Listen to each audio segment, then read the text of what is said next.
So then we are back with more understandings from the time of the Second Tabernacle services, where we find the Aramaic English translation of the word. This translation comes from the original manuscripts of the prophets of the Tzaielic lineage, so then we can understand the time of the end. As per Yeshayahu the prophet, we find layers of understanding of the spring feast, the autumn feast, and also the returning of the cities of the Messiah laid waste from many centuries. As we read then Yeshayahu, we then understand the dual layer of the 61st chapter, explaining then the spring feast, where the Messiah then was reading the holy instructions, and the autumn feast coming yet in the future.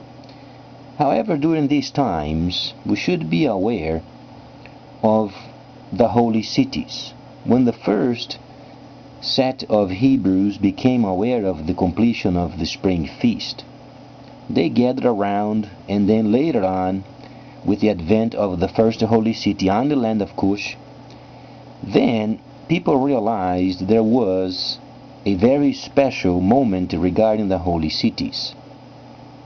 However, we find then 1,000 years later, then the cities were no more, where then Nahashatan, via then the understanding of these prophecies, destroyed the holy cities, and then they stole the holy Miltha from the Holy of Holies. But this was then predicted. That's why so many people, when they are linked with the world, they don't understand the importance of tabernacling because they are already perishing. So then, when people died without tabernacling, they go straight down when the soul leaves the body. Let's still understand this once again. A person is composed by first, second, and third components: the body, the soul, and then a linkage with the spirit.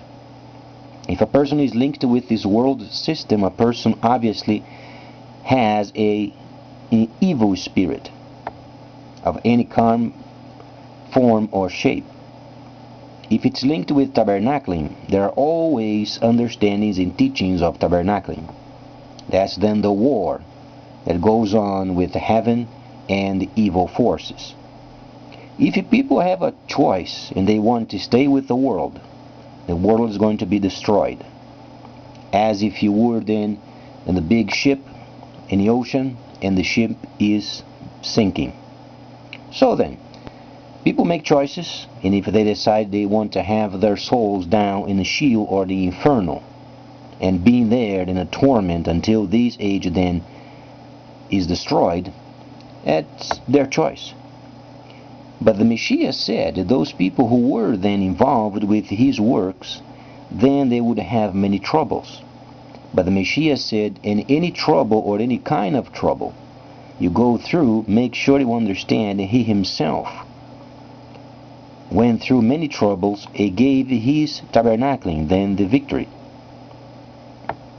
Prime example is then given when Abraham had then the unfortunate man during his entire lifetime.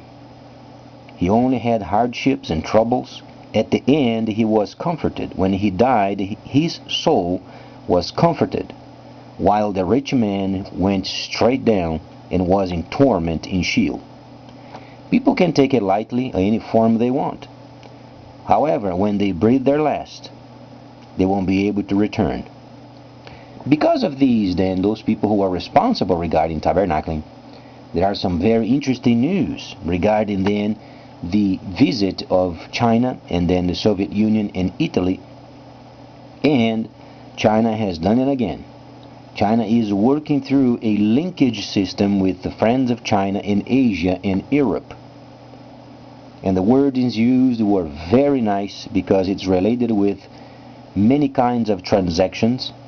And not only these, but Alibaba company is obviously updating itself with a new system of transactions. This is truly absolutely exciting because the world is becoming electronic, giving then chance for those people who are then far away on islands of the Pacific, for instance, in the Atlantic. They can do trade with China via computer, and they can have their deliveries made to their places. So logistics is going to be extremely important. So then, as far as we can understand of this new system, we read then from Daniel, the 12th chapter, where Daniel the prophet was then the tradesperson of his time.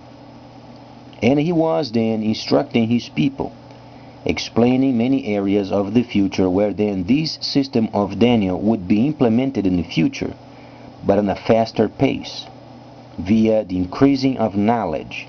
What he meant was the increasing of velocity of doing trade. This was the tone that he spoke. Because of these, then the other kinds of knowledges obviously increased, but mainly for the purposes of trade. Understandably, Daniel was a person that was very active during his lifetime, and he had understandings also of tabernacling. Much more so because as we read the 11th and 12th chapter, were more than towards the end of his life. At this time you understand then Daniel already old of age, yet receiving these understandings, and then he did know that it was a time for his people then to return to the Holy Land and rebuild the temple.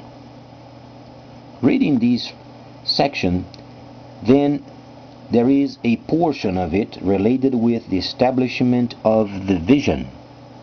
Thus then in Africa, in Sudan precisely, that's where then the first holy city was at. And many of these situations are taking place. And then the Soviet Union obviously is the very country that's going to go through from top to base and then organizing these yet sometime later. But because we know of these facts, there are many kinds of events taking place from this verse and beyond, where it states then the establishment of the vision. Extremely important because it's going to englobe many kinds of understandings and the situation regarding Gog and Magog, United States and Israel, non-believing Israel and United States. So then, because we know of these situations, then should encourage people to read more, be more acquainted with the holy instructions, primarily with tabernacling, because people don't know when they're going to breathe their last. If we could predict when we are going to die, then we could manipulate the times and the seasons. But truly we don't know when we're going to breathe our last. Some of these church crazy people, they're trying to make prophecies where areas they do not exist. For instance, yesterday was shown a place in Yohanan in 21st chapter where people, they think the Messiah said to Shimon, "You stretch your hand," and then they thought it was a prophecy that he would die upside down in a crucifix. These people are crazy. They are searching for mysticism, and they try to make themselves prophets when they were never involved with prophecy. Prophecy always involves prophets, and Gentiles are not prophets, and whatsoever was done in the past was closed. So then, there are no new prophets. What people have are familiar spirits. Those are evil entities that lives in people, and they have knowledge, but they do not have an understanding of tabernacling. Because of these, then we should maintain the situation simple, yet aware of the dangers of the future. When a person dies without tabernacling, the soul goes straight down. There is no returning from Sheol. There are thousands upon thousands upon thousands of souls down in Sheol, and they can't come out of it. The Holy Creator has made it in such a way where we have only a lifetime to make a decision. Either we want tabernacling and be part of the new world, or we want to have this age as their kingdom and then die, and then goes straight down to the first death, Sheol, and then second death when this earth then is burning. The instructions are very clear. So be wise and make your choice. Please stay tuned. Much more coming up.